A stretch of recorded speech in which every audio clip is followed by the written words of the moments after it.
Welcome to the 19th Century Novel Podcast, Episode 37, Naoe Kinoshita, Pillar of Fire, Part 2. Traditional Japanese views about women's inferiority and immaturity persisted into and past the late Meiji era. But Kinoshita opposed such views, as revealed in the far different perspective on gender relations he shows when taking us from the socialist newspaper and party office and its members' reflexive male supremacy to the private rooms of a fancy geisha house. Talk of war continues even here, the house's mistress, Ose, noting that the Diet, that is, the Japanese legislature, has been dissolved due to political infighting and a breach of parliamentary norms tied to debates about the war with Russia. As Ose wonders, given this chaos and war fever, what the new year will bring, she's interrupted by her maid, who tells her that Captain Matsushima, described as a google-eyed boozer, is upset because his preferred geisha, Hanakichi, who has consistently refused to become his mistress, is unavailable. When the maid says she's surprised that a Navy man's got the cash to keep a geisha, Ose replies, "It's dirty money, all of it, Ohora's bribes."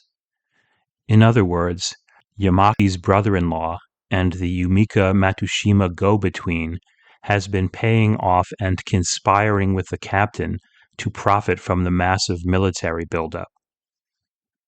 The two men in a private room are upset about two ongoing deals. Ohora wants Matsushima to renegotiate the Navy's contract with the East Asia Steamship Company, which Ohora is president of. Matsushima complains that it's been 6 months since he first voiced interest in Umiko, and that not only does he have nothing to show for it, but people have begun asking him when the wedding will be, a question he sees as an insult to the honor of an office in the imperial forces. Matsushima is particularly upset that word's gotten around that Yamaki's arranged a marriage between Umiko and Shinoda, thereby rubbing dirt into an officer's face by pairing off his girl with a traitor.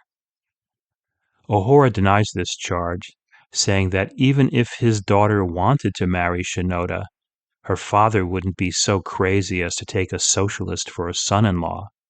Dismissing this argument, Matsushima says he's tired of waiting for the marriage to be arranged, and frustrated that he's had to protect Umiko's father from his war profiteering scams, which have resulted in sailors eating canned meat contaminated with stones, and sailors falling and drowning because the heels of their boots come unstuck in the rain.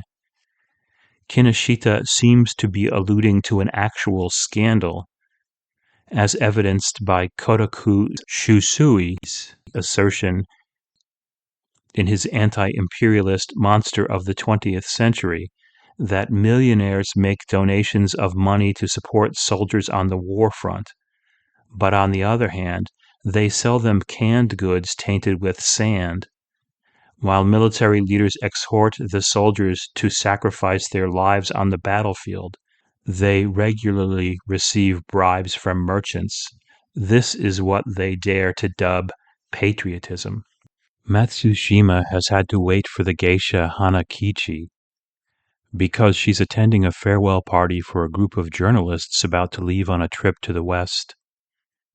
As the prominent Meiji-era educator, philosopher, and reformer Fukuzawa Yakuchi explains, the geisha are almost always included in the plan whenever a party is considered, and they constitute an important part of it. A gentleman's party is not complete without these women. This party offers the usual, men's drunken comments and rowdy play, including an attempt by some of the journalists to have Hanakichi entice the sober and moralistic Shinoda. But he refuses the sake she offers him, and instead turns the conversation to the story of Koyone, a geisha who was recently murdered.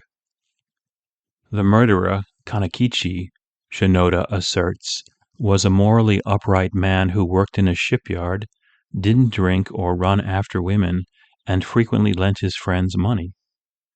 When a coworker lost his arm in a machine accident and the company refused to compensate him, Kanekichi went along to see the president of the company, taking his mate's arm with him. The president turned white and tried to get away when Kanekichi unwrapped the arm with the blood still on it right under his nose. But Kanekichi grabbed him by the skirt of his kimono and preached him a sermon on the misery of the workers and the cruelty of the capitalist system. This cruelty was commonplace. In case of work-related accident or death, Marsland explains, firms adopted the merchant tradition of paying medical or funeral expenses, but there was no tradition regarding lost wages or pensions, so no such benefits were paid.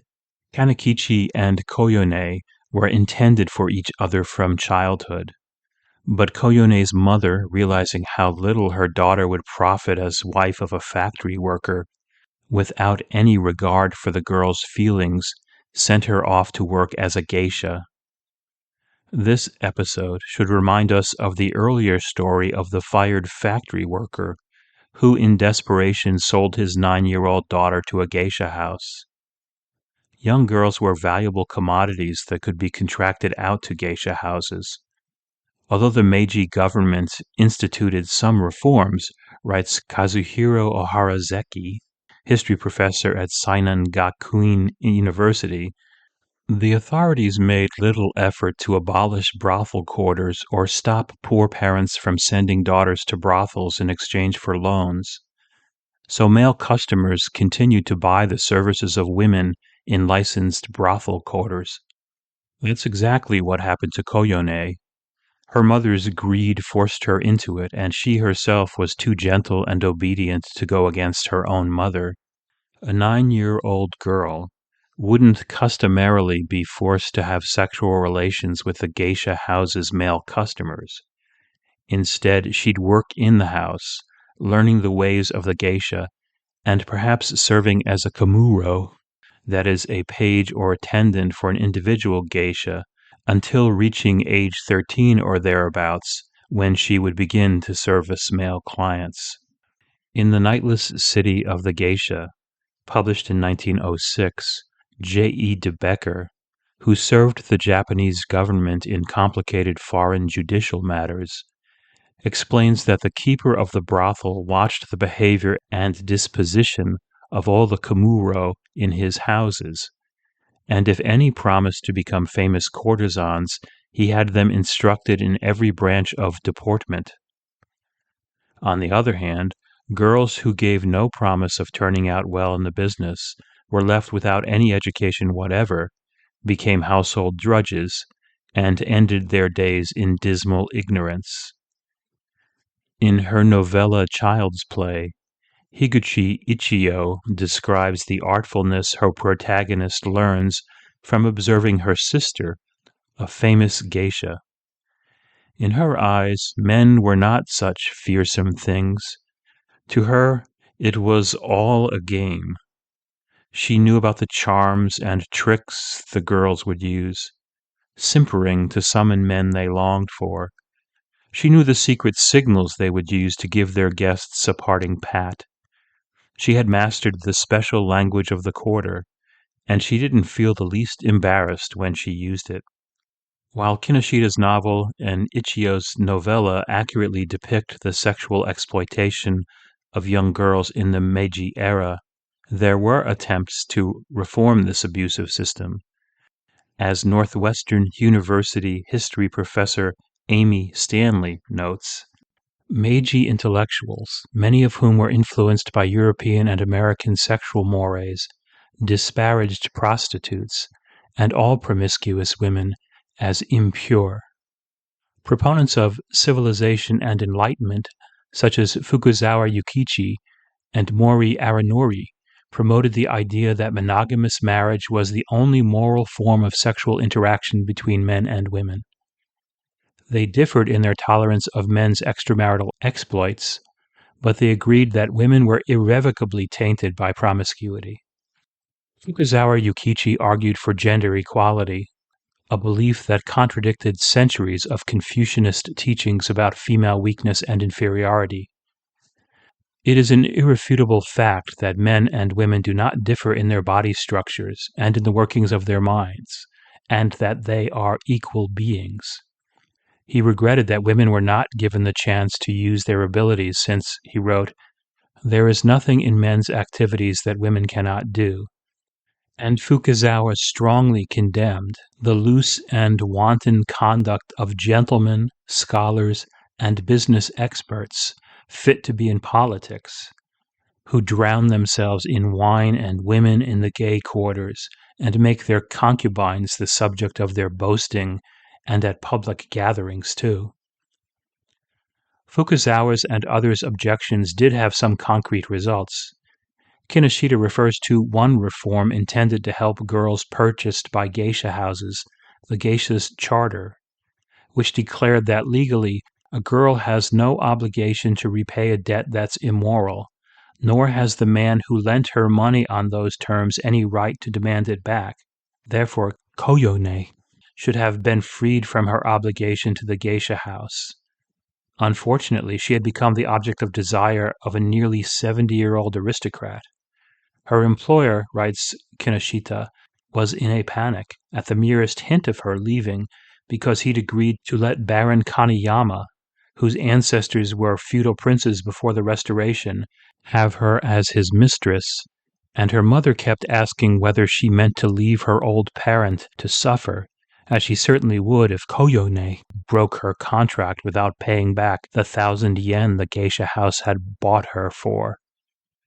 Consequently, she wrote a final tear and blood-stained letter to her once-betrothed Kanekichi, telling him that she had no choice but to give herself to evil men who desired her body for their plaything, and she pleaded that in the world to come, when the loving spirit could break free from the tyranny of the flesh, he would take her at last as his true wife. Unhappily, in an episode that has echoes of the dark ironies of contemporary Western writers like Thomas Hardy and Émile Zola, Kanekichi, at midnight on a deserted street, saw his former intended walking by and called out her name. She responded, "Koyone is dead," and turned away. Shinoda continues his narration. That's as far as he remembers. The next thing he knew, he was clutching a big knife in one hand and holding up Koyone's body, all covered in blood, with the other. Koyone's father blames himself for this tragedy, for agreeing to sell his daughter, but her mother seems unrepentant, upset not at losing a daughter, but at losing the money she could have provided. She's very bitter. To her, Koyone meant money and comfort in her old age, and she's furious at losing her gold mine. When one of his listeners responds by saying that women are the most cruel, Shinoda retorts, "Is it really their nature? Isn't society to blame that drags them down so low?" As for the murderer Kanekichi, he too rails against society. What justification was there for any society, he wanted to know, that so far from protesting could laugh even when a young girl's innocence was trampled on to satisfy the lust of the pampered rich? After hearing this story, the geisha favorite Hanakichi, once returned to her geisha house, avoided having sex with clients, complaining of headaches and backaches and a loss of appetite. She also resists her mistress O-Roku's attempts to have her become Captain Matsushima's mistress. O-Roku reminds Hanakichi that 20 years earlier she had found her, an infant, lying on the side of the road next to her dying beggar-woman mother. "Wasn't it I," O-Roku reminds Hanakichi, that fed you and cleaned you and brought you up till you could take your place in the world? When Hanakichi tells her she wishes she'd been spared the shame of being dragged this low, O-Roku says, "Low? You're joking. Do you think a beggar woman's girl could go to parties with ministers and princes?" Declaring her hatred for these men, Hanakichi recalls the night 5 years earlier when she was 15, when O-Roku, her mother, drove her into a living hell. The monster who swallowed me, she recalls, was the then 58-year-old Prime Minister Prince Itō, no less, a human fiend. After that night, a new Hanakichi was born, chained to the whims of money and power, a wild creature beyond shame or reclaiming, with her woman's heart torn out of her, condemned never to know love. The language here, being swallowed by a fiend and chained to whims and made a wild creature, suggest, perhaps, a depravity greater than a middle-aged man's deflowering a barely pubescent girl, as does the description later in the novel of Prince Itō as the common enemy of all women. Hanakichi continues her complaint. Prince this, His Excellency that. The very words are obscene.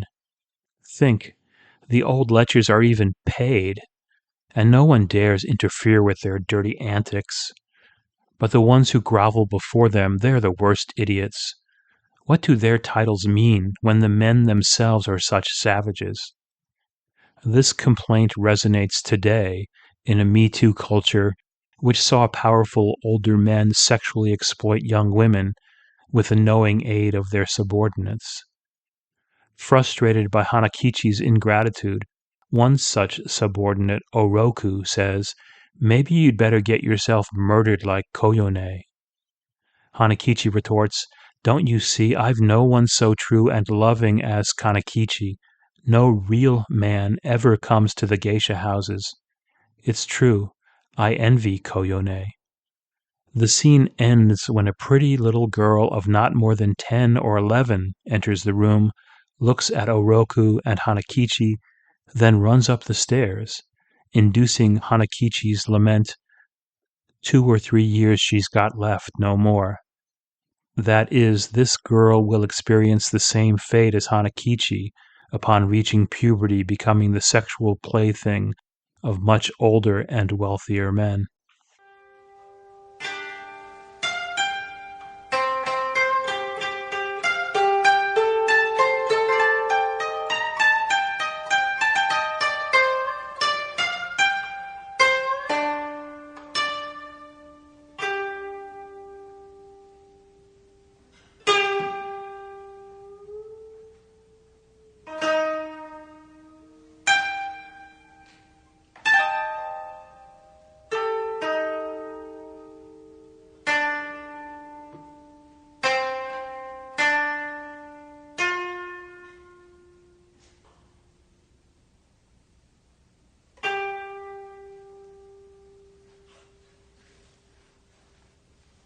Kinoshita takes us from the geisha house to the Yamaki house, where Goichi talks to his half-sister Umiko about their father.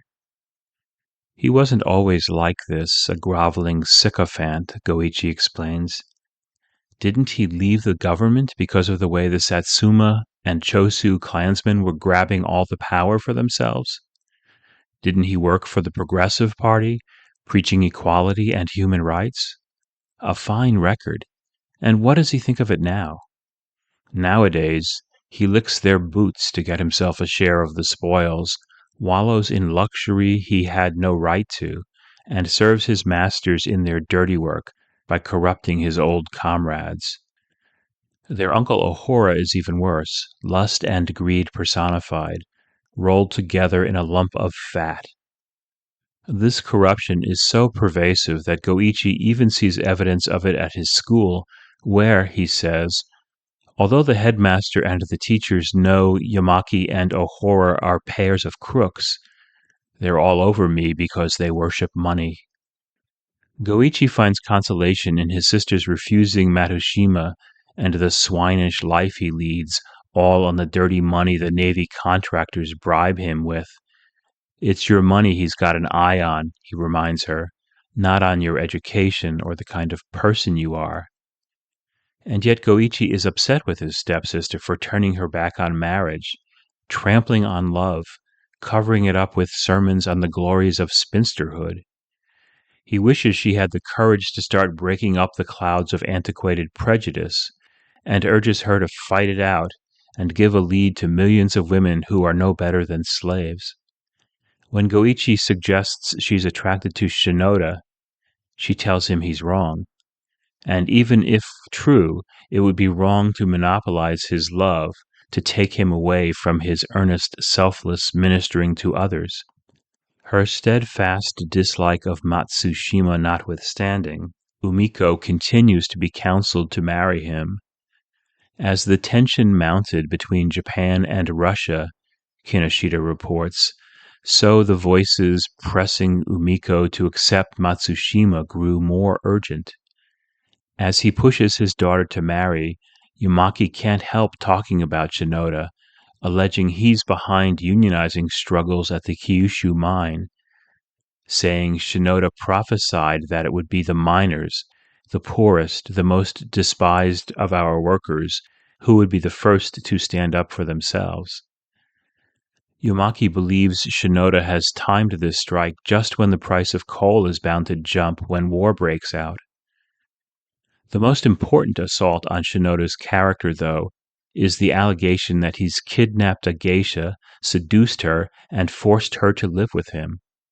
A newspaper account headlined, Socialist Romance/Disappearance of Hanakichi. Yamaki shows this story to his daughter. Why is it that she whose beauty robs the cherry blossoms of their glory, Hanakichi, most renowned of all the charmers of the geisha quarter of Shinobashi, has not been seen of late? The newspaper breathlessly asks. The answer? Our great socialist, our champion of a geisha's right to seize her freedom, never mind her debts, has thrown his Christianity overboard and taken on a woman instead. His mouth is watering now, we surmise, at the thought of the feast before him, but such slobbering will leave a mark that will take more than that shabby sleeve of his to wipe clean. Nowadays, the disappearance of a prostitute is unremarkable, her fate unnewsworthy. It's striking, therefore, that Hanakichi's disappearance generates headlines, suggesting the central place geishas retained within an elite Japanese patriarchy. The cultural salience of geishas is suggested as well by works such as the picture book Celebrated Geishas of Tokyo, one of several produced by the pioneering Japanese photographer Kazumasa Ogawa, which shows in trading card fashion images of the more renowned geishas in the Shinobashi ward. Although their unique position within Japanese culture had declined by the early 20th century, the most celebrated of geishas, as Kinoshita's account confirms, still held something like celebrity status. As University of Michigan professor of Japanese literature Robert Danley puts it, the successful courtesan became the female counterpart of the kabuki actor. She reigned rather like the celebrated equivalent of the latter-day movie star. In fact, Hanakichi had regularly appeared in gossipy newspaper stories about her tumultuous relations with a famous actor. Of course, there's nothing scandalous about Hanakichi and Shinoda's relationship.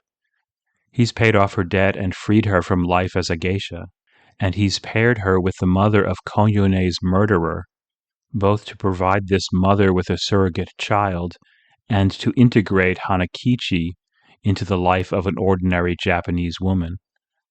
Hanakichi, who thought men were all selfish and lying and cowardly, never thinking of anything but their own pleasure, sees something entirely different in Shinoda, a marvelous tenderness. After the next day's Christmas festivities, he'll take her to an orphanage where she can provide charitable assistance. On Christmas Day, Shinoda's small house, a picture of Jesus in the manger on one wall, is host to 20 or more 11 and 12-year-old boys and girls. When the service begins, they sing It Came Upon the Midnight Clear, 4 verses of which Kinoshita includes in the novel. He also includes Shinoda's sermon to these young people. He's asked them to his house on this day because I wanted to celebrate with you a birthday, the birthday of someone called Jesus Christ. Christ's mother and father were very poor. He had to sleep in a manger, in the stable of an inn. His father was a carpenter, and that's what he became himself when he grew up. Listen carefully, children. Being poor is nothing to be ashamed of. You are wearing shabby clothes. So am I. All of us are poor. But you're never to worry about shabby clothes. The man who's dressed in a fine new kimono and has a mean heart inside, he's the one who truly needs to feel ashamed. Meanwhile, without him, Shinoda's church has seen its meetings and Christmas festival turn lackluster and lose attendance. It's there that the church lady, Mrs. Watanabe, tells Umiko that Shinoda has brought together the missing geisha and the mother of the boy who killed a geisha. Newspaper accounts falsely allege an affair between Shinoda and the missing geisha, she explains, because they judge other people's motives by their own. From a children's Christmas celebration and a church lady's praise of Shinoda's altruism, we're taken to a first-class carriage of the Tokyo Express. Climbing aboard is a gray-bearded elderly gentleman, soliciting a respectfully low bow from the station master. He's accompanied by a fat, simpering girl of 17 or thereabouts. Once in their compartment, the train's sudden movement throws the girl, Hamako, off balance and into her companion's lap. She gave a little scream. Catching her in his arms, the elderly gentleman stared greedily at her heavily painted face. When she, looking up at him coquettishly, says she doesn't like the idea of being stared at by his wife, the elderly gentleman laughs. No need to be afraid of her. Shriveled as a pickled plum she is now, long past jealousy or any nonsense of that sort. He goes on to dismiss the girl's uncle's disingenuous worries that his reputation would be harmed if it got out that he'd sold his niece. Alone together, free from all distractions, the couple were thus making the most of the privacy of the otherwise unoccupied compartment when they're interrupted by the appearance of Yumaki, who plunged into a bow so low he seemed to be crawling, and who declared with appropriate reverence, "Prince Itō, Your Excellency." Prince Itō is Itō Hirobumi, a central figure in the Meiji Restoration, who would serve 4 times as prime minister and otherwise wield power in the government of Japan until his assassination in 1909 by a Korean nationalist who, in an explanatory note, announced he'd killed the criminal Itō Hirobumi because he disturbed the peace of the Orient and estranged the relationship between Korea and Japan. As depicted by Kinoshita, Itō does much to estrange relationships, having deflowered the 13-year-old geisha Hanakichi and, 63 years old, frolicking with a 17-year-old girl. Rather than express surprise or outrage at this match, at catching Itō mid-frolic, Yamaki leeringly jokes, "I am glad to see you in such vigorous health."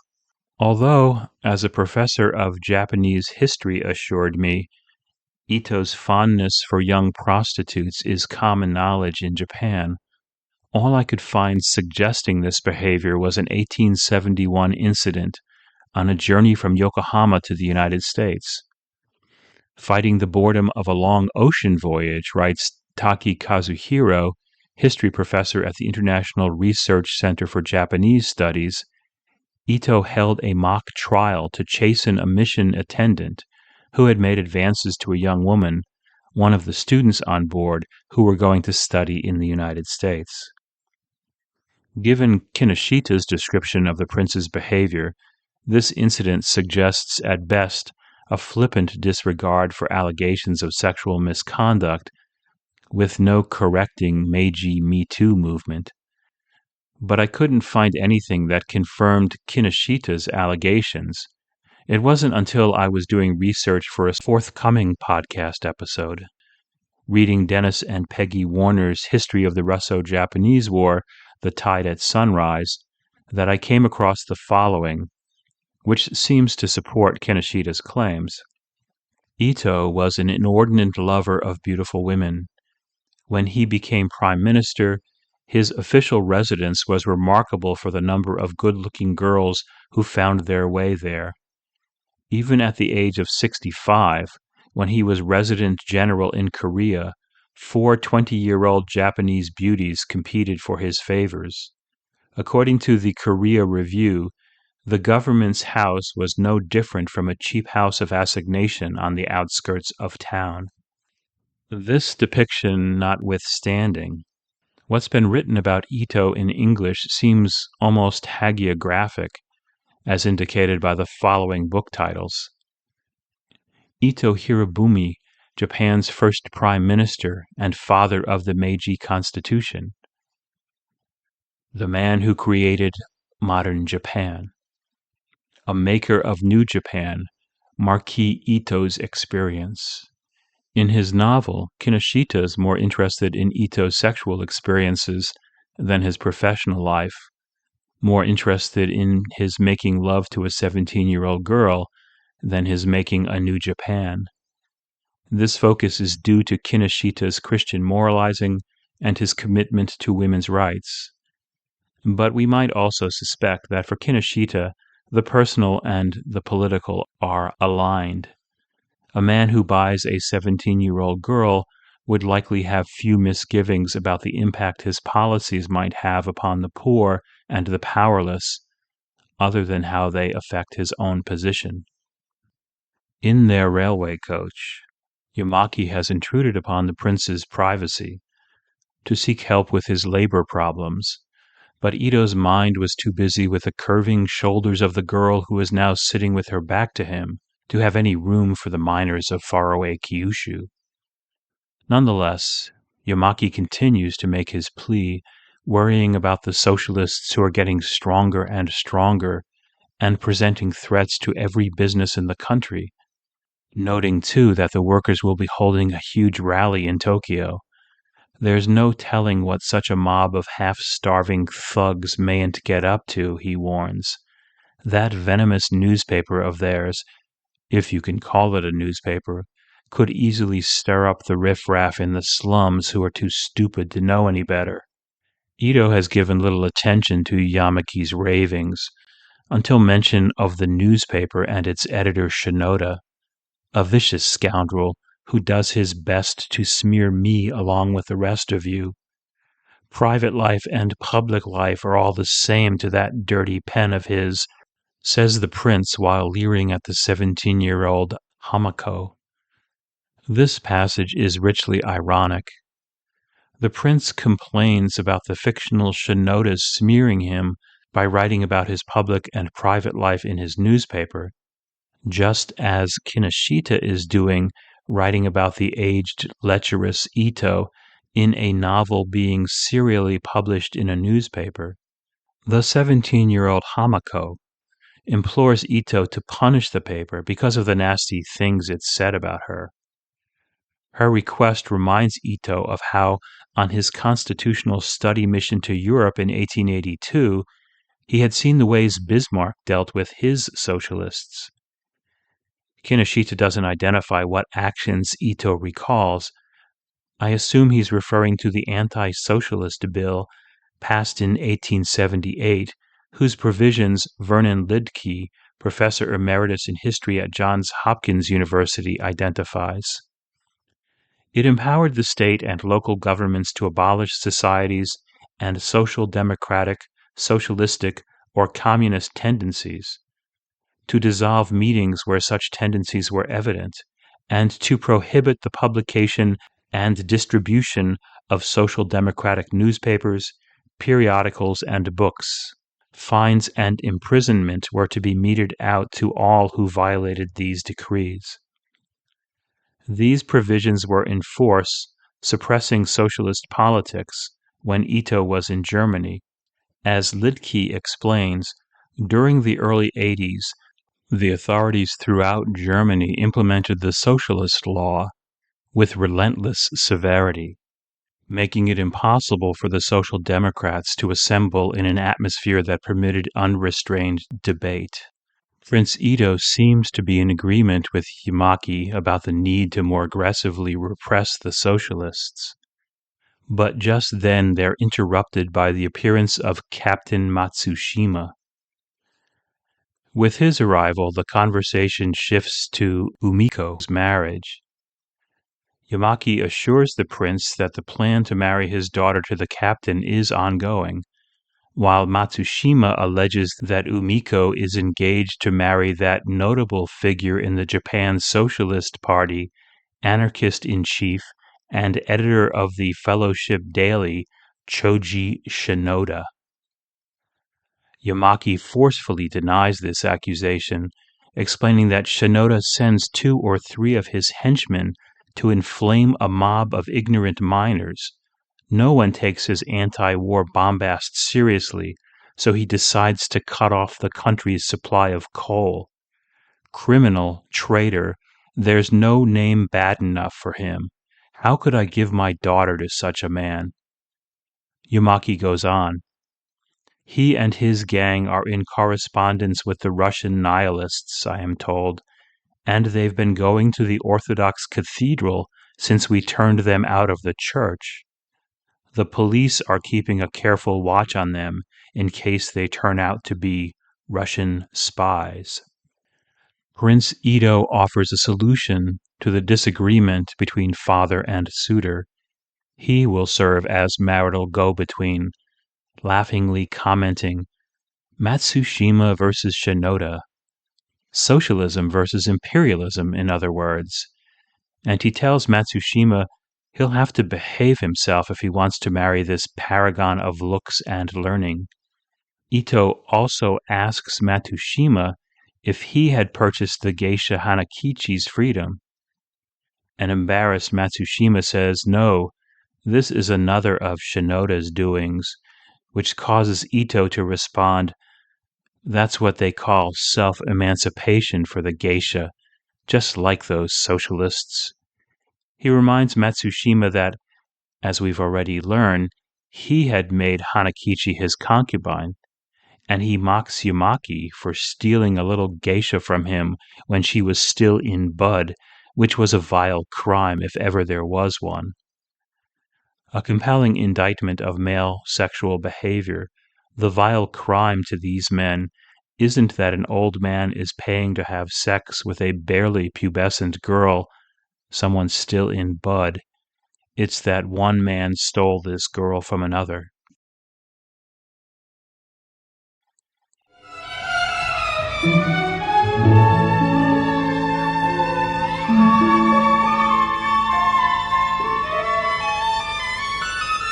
For a transcript of this episode, along with the bibliography and other materials, please go to 19thcenturynovel.podbean.com.